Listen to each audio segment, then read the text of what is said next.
Greetings, knowledge seeker. Welcome to Conan References in Conan Exiles, Part 1. Between the sun-battered sands of the southern desert and the sky-scraping peaks of the north-set volcano of the exiled lands, there are many references to be found. Here you may find but one of them. Before we get into it proper, for those of you that are soft and civilized, whose lives aren't nailed to your spine, consider this your spoiler warning. Now, behold, the great baboon demon that you can summon by means of sorcery in Conan Exiles. The design of the creature, with its baboon-like appearance and talons, is a direct reference to Robert E. Howard's Conan tale, The Phoenix on the Sword. Specifically, there is a moment in the story where Tsotha-lanti recovers the serpent ring of Set and uses it to summon a being from the outer dark and instructs it to kill Tsotha-lanti's enslaver, tsotha-lanti. And it is during this summoning scene that we get a brief description of the creature, which reads, "This shadow grew in size and clarity until it stood out distinct and horrific. Its outline was not unlike that of a gigantic baboon, but no such baboon ever walked the earth, not even in Stygia." And later on in the story, after the baboon demon slays tsotha-lanti, it then attacks King Conan, ruler of Aquilonia, and we are given another description snippet of the demon, which reads, "But even as he began his charge, there was a strange rushing in the air and a heavy weight struck terrifically between his shoulders. He was dashed headlong and great talons sank agonizingly in his flesh." While not much to go on, the design of the demon in Conan Exiles does fit the snippets of description well enough. But if you are one of the few blessed by the corrupting power of sorcery in the exiled lands or Sipta's Isle, and your summoned fiend does not look like a gigantic baboon, keep in mind that forcefully pulling in entities from the outer dark is a fickle endeavour, and thus can randomly result in 3 distinct appearances for the demon, which are affectionately known as the gigantic baboon demon, the snowy ape man, and Scaly Steve. That's all for now, knowledge seeker. You may be wondering what other secrets are kept in the exiled lands or on the Isle of Sipta, but that is a story for another time. Part 2. Now, as before, for those of you that are soft and civilized and whose lives aren't nailed to your spine, consider this your spoiler warning.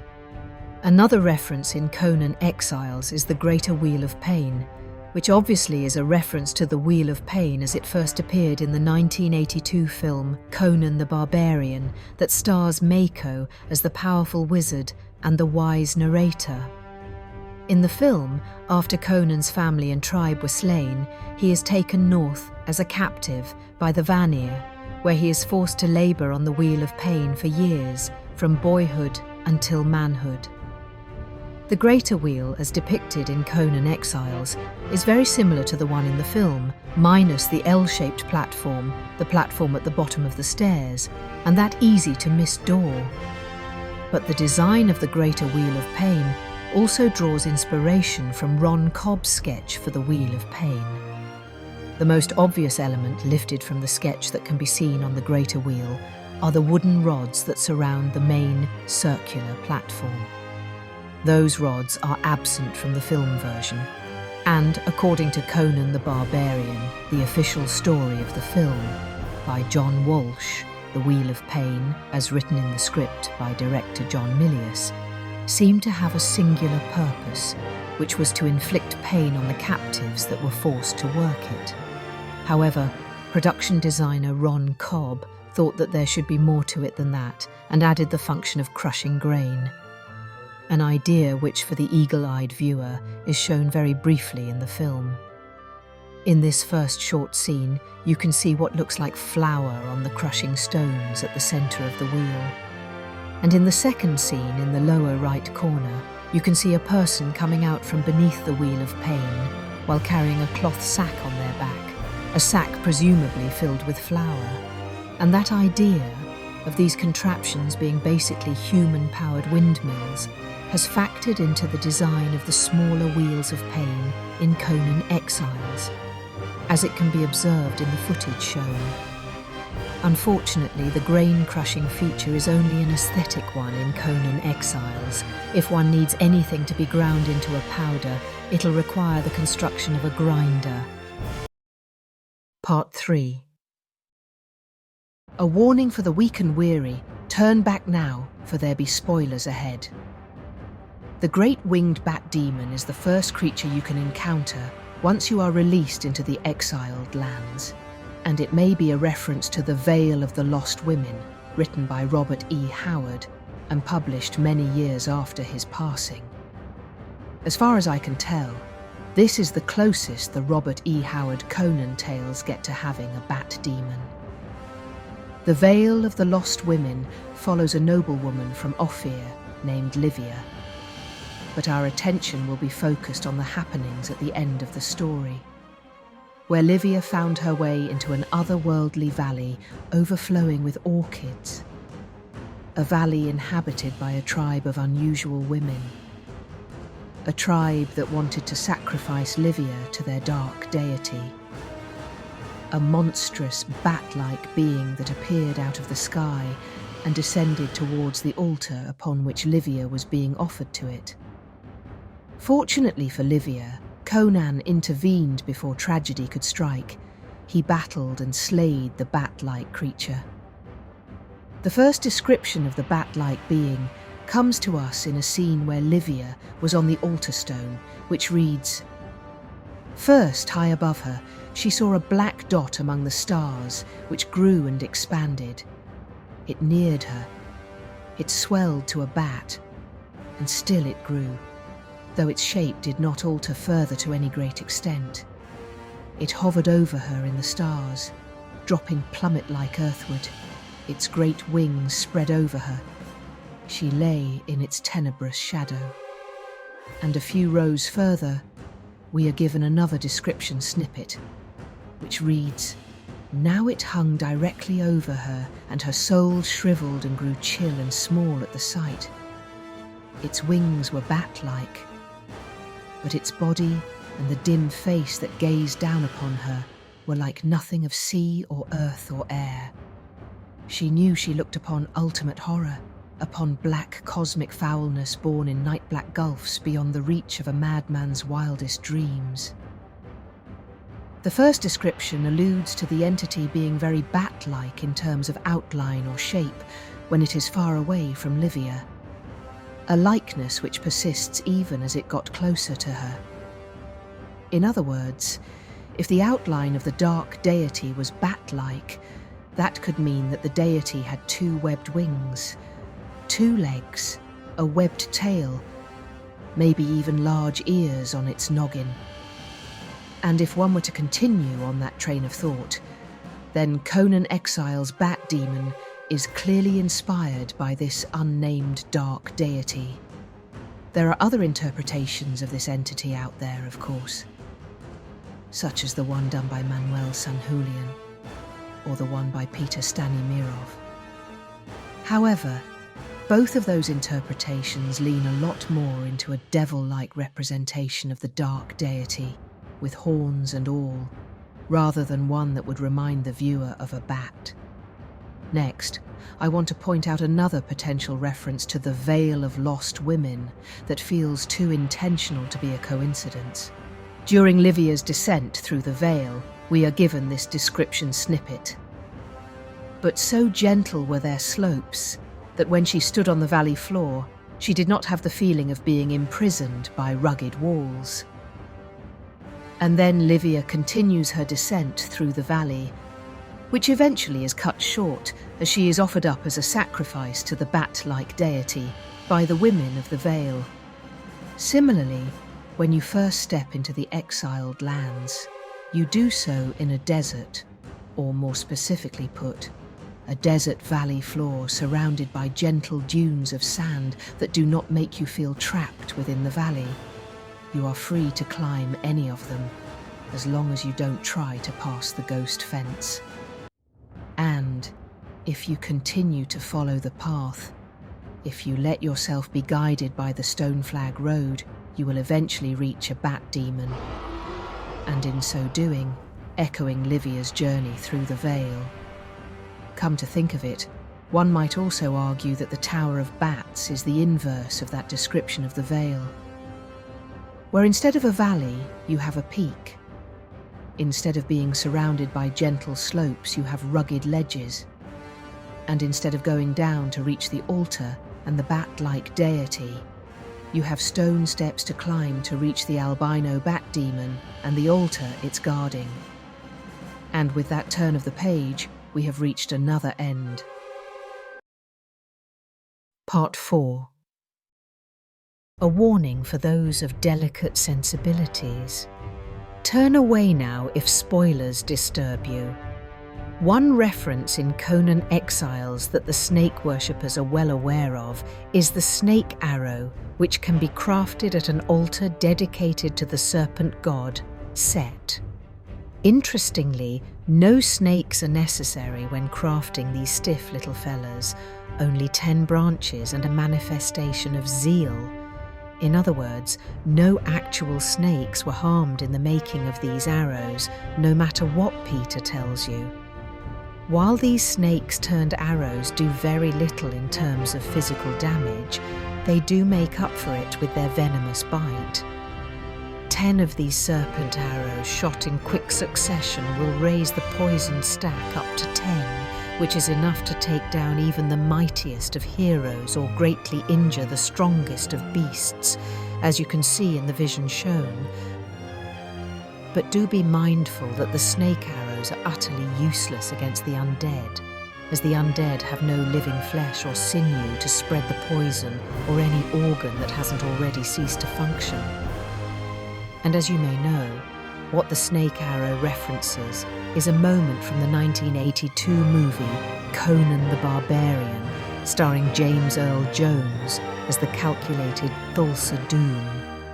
A moment where Conan and his companions, Subutai and Valeria, are making their escape after having attacked the temple of Set and rescued Princess Yasmina.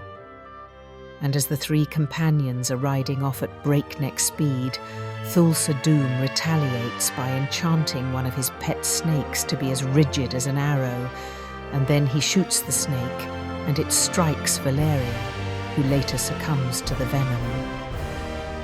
This scene may also be seen as highlighting the petty, vengeful nature of Thulsa-Doom as he loses Princess Yasmina to Conan. He quickly takes his vengeance by taking Valeria away from Conan permanently. Another story moment that may be referenced by the snake arrows is one from Robert E. Howard's The People of the Black Circle. Conan, along with Kerim Shah and his Irakzai warriors, have assaulted Yimsha, the stronghold of the Black Seers, and at one point during the incursion, one of the Irakzai is tasked with guarding the rear as the rest of the party march deeper into Yimsha. Here is a passage from the story that details the fate of this lone Irakzai warrior. He lifted his head and saw on the tier above him a tall, black-robed figure, naked head nodding slightly as he stared down. His whole attitude suggested mockery and malignancy. Quick as a flash, the Irakzai bent his bow and loosed, and the arrow streaked upward to strike full in the black-robed breast. The mocking smile did not alter. The seer plucked out the missile and threw it back at the bowman, not as a weapon is hurled, but with a contemptuous gesture. The Irakzai dodged, instinctively throwing up his arm. His fingers closed on the revolving shaft. Then he shrieked. In his hand, the wooden shaft suddenly writhed. Its rigid outline became pliant, melting in his grasp. He tried to throw it from him, but it was too late. He held a living serpent in his naked hand, and already it had coiled about his wrist, and its wicked wedge-shaped head darted at his muscular arm. He screamed again, and his eyes became distended, his features purple. He went to his knees, shaken by an awful convulsion, and then he lay still. Part 5. Whomever shall be found, without the courage to stick around, will disappear by morning, because this was their spoiler warning. The following reference was added in the Age of Heroes update, and it can be found deep in the jungle biome, in the bay of the city of Zelha. You can find an otherworldly plant with thick, fleshy limbs that seem to be tasting the air for something or someone to grab. Around the plant is a thick purple cloud of corruption. And if you are brave enough to get close to this hellish plant, a ghostly apparition will approach you. The ghostly visage is that of Liu Fei, sorcerer of the Celestial Emperor of Kitai. I am Liu Fei, sorcerer to the Celestial Emperor of Kitai, master of the 5 storms, and sacred defender of the many-petaled throne. His body is being held captive by the plant, which he calls a Yothgar plant, and asks that you help him escape it. How he got into that situation and what it will require to release him is something that you can discover for yourself, knowledge seeker. For here and now, know that Liu Fei is one of the 2 heroes that arrived with the first chapter of the Age of Heroes in Conan Exiles. These heroes can join you on your adventures in the exiled lands, and the perks they end up having can be influenced by certain actions you take during their respective quests to win them over. However, if your thirst for knowledge remains unquenched regarding them, you may want to explore these 2 videos from Pixel Cave.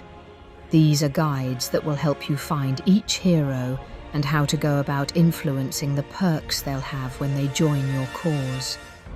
But going back to the actual reference, the hellish Yothgar plant itself, it is a reference to one of Robert E. Howard's earliest published tales about Conan, namely the Scarlet Citadel. In the story, Conan, the king of Aquilonia, has suffered a great defeat brought on by the treachery of Tsotha-lanti and his allies, and is subsequently imprisoned in a dungeon beneath Korshemish, the capital of Koth.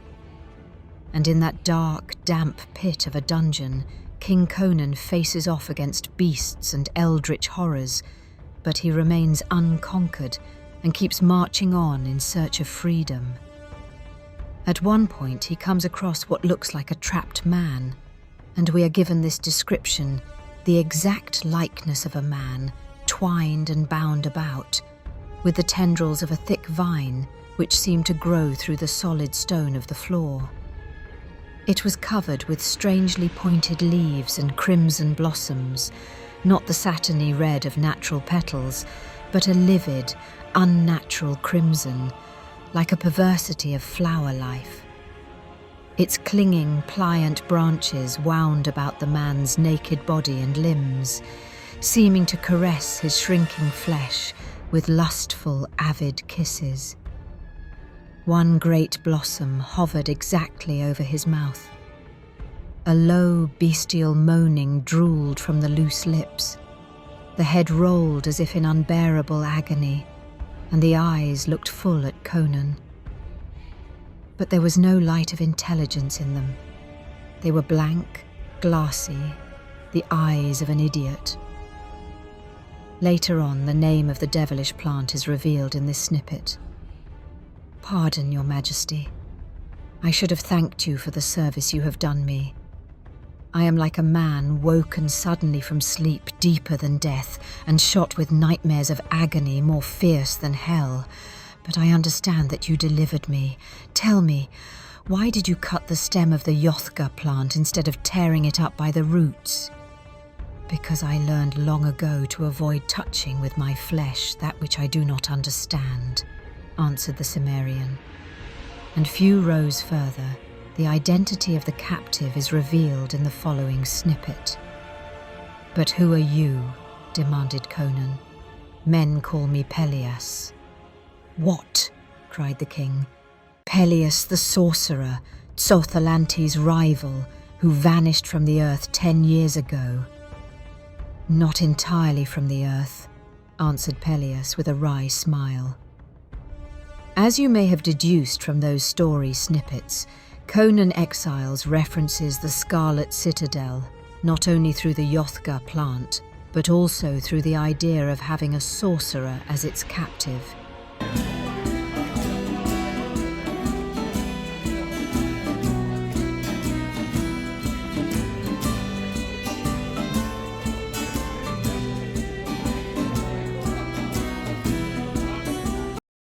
Part 6. A warning for those of you that are easily disturbed. Tread carefully from here on, for there be spoilers ahead.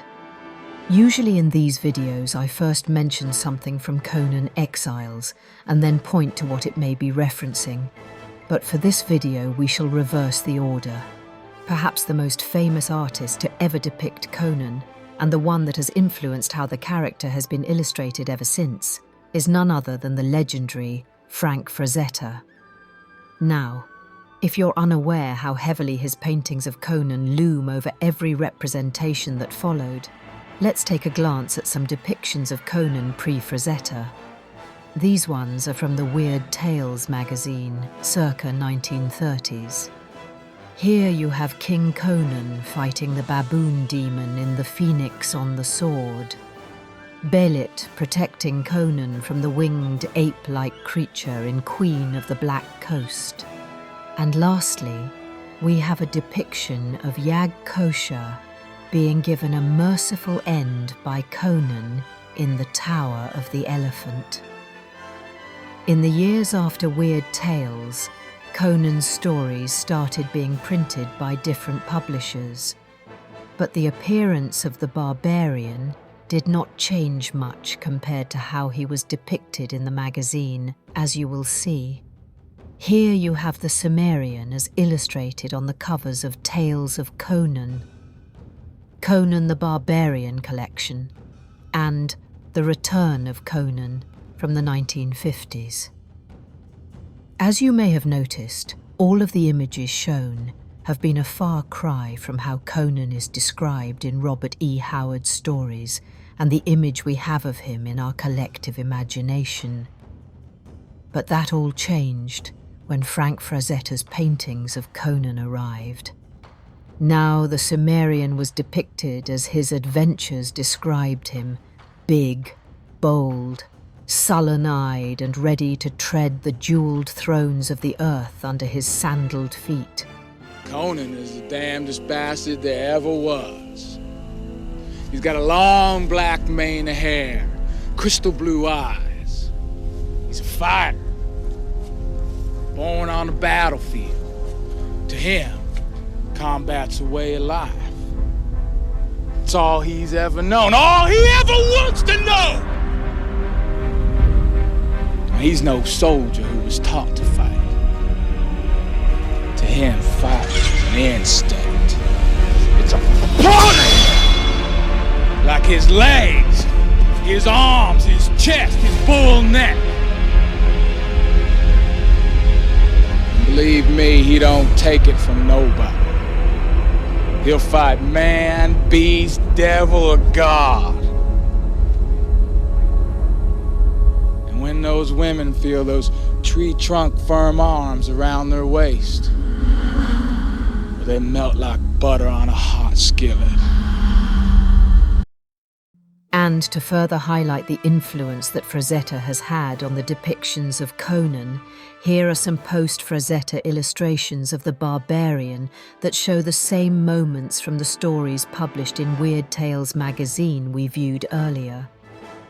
King Conan battling the baboon demon in The Phoenix on the Sword, Belit protecting her beloved Conan from the winged terror in Queen of the Black Coast, and the last one, Conan and Yag-Kosha in the Tower of the Elephant.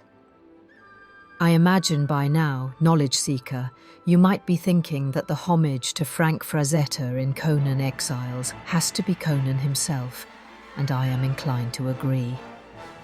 While the game developers over at Funcom have never expressed that any one piece or part of the game is a direct homage to Frank Frazetta's works, his influence cannot be denied. There are 3 versions of our favourite barbarian in Conan Exiles. The one in the cinematic intro, the one in the promotional material, and lastly, the ugly in-game one. And for the sake of brevity, we will focus on the Conan shown in the cinematic intro. It could be argued that the cinematic as a whole references the Frazetta painting affectionately known as the Barbarian, the one that had graced the cover of the Conan the Adventurer paperback from the 1960s. For instance, the sandstorm that rages in the cinematic alludes to the colour palette and the background of the painting. There are other parallels between the painting and the CGI intro, such as the presence of the sand beasts with their skull-like heads, Conan himself being bare-chested, sword in hand, a simple gold band on his right arm, a necklace with fangs and a bird skull around his neck, the scar on his face. Even the field of skulls and bones are referenced at the foot of the corpse tree. And just as in the painting, Conan shares the screen with a woman, Razma in this case, but in a different kind of intimacy. Part 7. A warning for those of you that have delicate sensibilities. Step lightly from here on, for there be spoilers ahead. In this series, we've had one Conan Exiles homage to Frank Frazetta, but how about a second homage to him? This second one will require more effort than just opening the game. You will have to get yourself some good gear, a couple of torches and plenty of healing items, and then journey into the frozen wastes of the exiled lands, north of the Bridge of the Betrayer. In the heart of the ruins of Sulan, you will find the Black Keep, guarded by a legion of dead men. And for those brave or foolish enough to enter the Black Keep, they can encounter the formidable leader of the Legion, a foe of unique lineage in the exiled lands, as he is part Lemurian and part Giant King.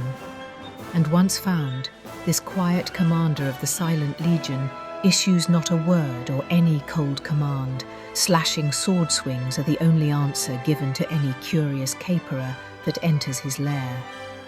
To most, he is known as simply the Kinscourge, but to the few that have uncovered his story, he is known by his given name, Tyros. But if the imposing figure of the Kinscourge looks strangely familiar, that is because his design pays homage to one of Frank Frazetta's infamous original characters, the Death Dealer. And the homage doesn't end with the Kinscourge, because the Death Dealer also influences the design of the Silent Legion armors, specifically the light armor set, medium armor set, and heavy armor set, as well as the saddle for your warhorse if you have the Riders of Hyboria pack. I found that saddle, along with a Zinger and mercenary war axe and a star metal shield, go well enough together for an in-game cosplay as the Dealer of Death. To get the recipe for the Death Dealer-inspired armours, you will need to brave the Black Keep, find and defeat the Kinscourge, and read one of the stone tablets spread throughout his lair to memorise it. That's all for now, Knowledge Seeker. Remember to declare your allegiance by hitting subscribe and prove it by hitting like. Part 8. For the spoiler-weary, turn back now, for there be spoilers ahead. Deep in the jungle of the exiled lands rests the decaying, decrepit city of Zelhar, founded by some of the Lemurians who had survived the sinking of Lemuria when Cataclysm struck. To reach the city, you'll have to fight your way through wild beasts and unnatural abominations that lurk within the jungle.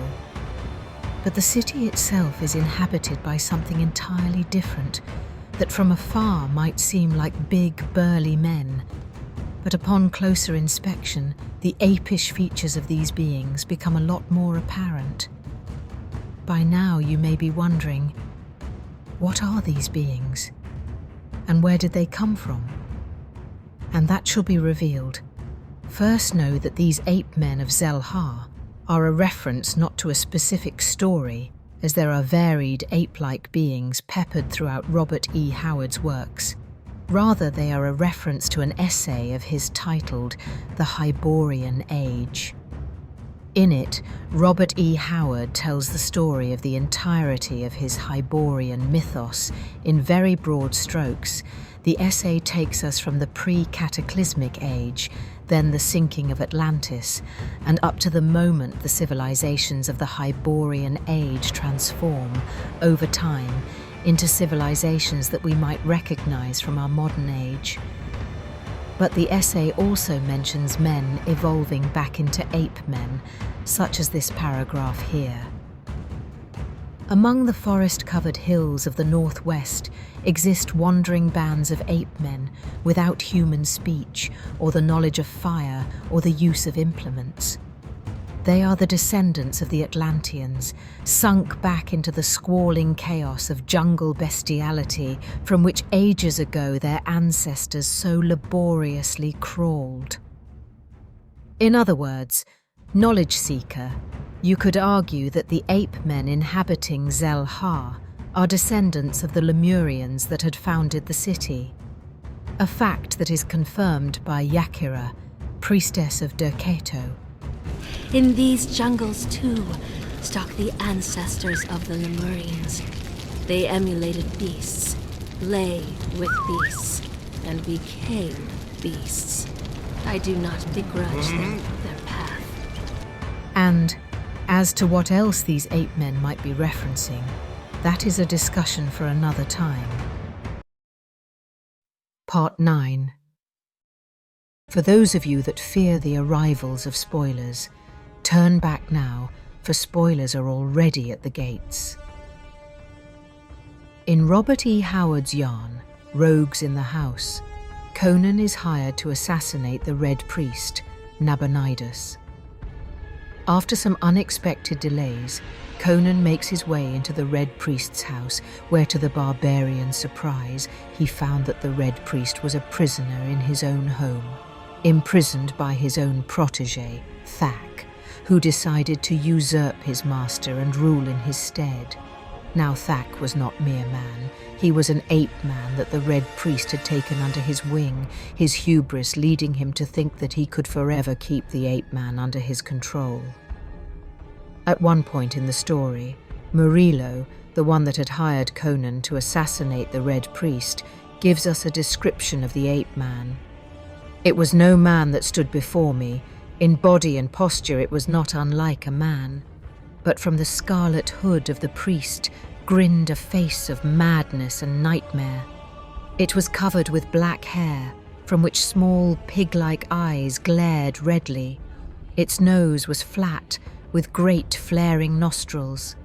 Its loose lips writhed back, disclosing huge yellow fangs like the teeth of a dog. The hands that hung from the scarlet sleeves were misshapen and likewise covered with black hair. And later on in the story, the Red Priest himself reveals the name of the ape man and his origins. "That is Thak," answered the priest, caressing his temple. "Some would call him an ape, but he is almost as different from a real ape as he is different from a man. His people dwell far to the east, in the mountains that fringe the eastern frontiers of Zamora. There are not many of them, but if they are not exterminated, I believe they will become human beings in perhaps 100,000 years. They are in the formative stage. They are neither apes, as their remote ancestors were, nor men, as their remote descendants may be. They dwell in the high crags of well-nigh inaccessible mountains, knowing nothing of fire or the making of shelter or garments, or the use of weapons. Yet they have a language of sort, consisting mainly of grunts and clicks. I took Thak when he was a cub, and he learned what I taught him much more swiftly and thoroughly than any true animal could have done. He was at once bodyguard and servant, but I forgot that being partly a man, he could not be submerged into a mere shadow of myself, like a true animal. Apparently, his semi-brain retained impressions of hate, resentment, and some sort of bestial ambition of its own. The Cimmerian is eventually forced to battle the ape-man, and after a grueling battle, Conan comes out as the victor. Now, if you think that you can do better than the Red Priest, you can get your own ape-man in the exiled lands. To do so, you will need to obtain the Kin Scourge's heart, then journey all the way to the southern desert. On the shore of the river, you will find Hanuman's grotto, where you can offer the heart as a sacrifice to the ape god, Hanuman the Accursed. And in return, if you're lucky, you will receive an item with which to summon an ape man as your ally. However, if fortune is not on your side during the sacrifice, you will receive a potion instead that will strengthen your body with Hanuman's gifts. Another reference worth mentioning is the shrine to Hanuman and the description of the summoning item for the grey ape, which reads, "They entered a court paved with marble, which gleamed whitely in the starlight. A short flight of broad marble steps led up to the pillared portico. The great bronze doors stood wide open as they had stood for centuries, but no worshippers burnt incense within. In the day, men and women might come timidly into the shrine and place offerings to the ape god on the black altar. At night, the people shunned the temple of Hanuman as hares shun the lair of the serpent." This is a paragraph from Robert E. Howard's Shadows in Zambula, or as it was initially titled, The Man-Eaters of Zambula. But it is the next two paragraphs which are of interest to us, which read as follows. "Burning censers bathed the interior in a soft, weird glow that created an illusion of unreality. Near the rear wall behind the black stone altar sat the god with his gaze fixed forever on the open door, through which for centuries his victims had come, dragged by chains of roses. A faint groove ran from the sill to the altar, and when Conan's foot felt it, he stepped away as quickly as if he had trodden upon a snake. That groove had been worn by the faltering feet of the multitude of those who had died screaming on that grim altar. Bestial in the uncertain light, Hanuman leered with his carven mask. He sat, not as an ape would crouch, but cross-legged as a man would sit. But his aspect was no less simian for that reason. He was carved from black marble, but his eyes were rubies, which glowed red and lustful as the coals of hell's deepest pits.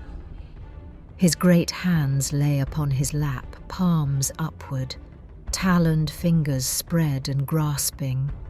In the gross emphasis of his attributes, in the leer of his satyr countenance, was reflected the abominable cynicism of the degenerate cult which deified him.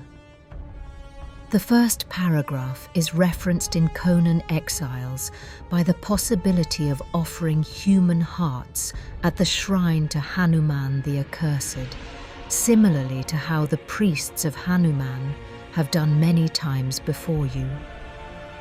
While the second paragraph is referenced in-game by the statue itself, as you may have noticed already. Part 10. For those of you that fear knowledge obtained prematurely, consider this your spoiler warning. In this missive we shall delve once again into The Scarlet Citadel, the legendary yarn penned by Robert E. Howard. Towards the beginning of the tale, we find King Conan, first of his name, ruler of Aquilonia, has been caught in a trap by the combined treachery of King Amalrus, King Strabonus, and the wizard Tsotha-lanti. Although surrounded, he did not back down. His ferocity kept them at bay. He was so mighty, so fierce a warrior, that he sent shivers down the spines of kings. The kings reined back a safe distance from the grim, iron-clad figure looming among the dead. Before the savage blue eyes blazing murderously from beneath the crested, dented helmet, the boldest shrank. Conan's dark, scarred face was darker yet with passion. His black armor was hacked to tatters and splashed with blood, his great sword red to the crosspiece. In this stress, all the veneer of civilization had faded. It was a barbarian who faced his conquerors. Conan was a Cimmerian by birth, one of those fierce, moody hillmen who dwelt in their gloomy, cloudy land in the north. His saga, which had led him to the throne of Aquilonia, was the basis of a whole cycle of hero tales. The kings would have had Conan killed, but Tsotha-lanti wanted him taken alive, and the wizard came prepared to do just that, to the detriment of King Conan. "I give you death, wizard," snarled the king, and backed by iron muscles and ferocious hate, the great sword swung in a stroke meant to shear Tsotha's lean torso in half. But even as the host cried out, the wizard stepped in, too quick for the eye to follow, and apparently merely laid an open hand on Conan's left forearm, from the rigid muscles of which the mail had been hacked away. The whistling blade veered from its arc, and the male giant crashed heavily to the earth to lie motionless. Tsotha laughed silently. A few moments later, when the wizard was asked about what he had done to the barbarian, we are given the following snippet. Tsotha displayed a broad ring of curious design on his finger. He pressed his fingers together, and on the inner side of the ring a tiny steel fang darted out like a snake's tongue. "It is steeped in the juice of the purple lotus which grows in the ghost-haunted swamps of southern Stygia," said the magician. "Its touch produces temporary paralysis." The second part of that snippet is quoted directly in the description of the purple lotus flower, as you can see. But Conan Exiles does not end this reference to the Scarlet Citadel with a simple quote. The game lets you take a page out of tsotha-lanti's book and gives you the option to use the purple lotus to subdue thralls. It just won't be as simple for you as it was for the wizard. You, knowledge seeker, will need to have unlocked the thrall-taker knowledge, then take on the thrall-taker journey. As completion of that journey will reward you with the recipe for the purple lotus orb, which, like the demon fire orb or the gaseous orb, can be thrown at those that would dare to oppose your will. While the purple lotus orb may not be as effective as using a sturdy truncheon, it might come in handy in knocking out a group of potential recruits. And with that said, we have reached another end, knowledge seeker, but fear not. This is not where this series ends, as there are still many references to uncover. For now, it is time to test your conviction. Prove your allegiance by hitting subscribe and by hitting like.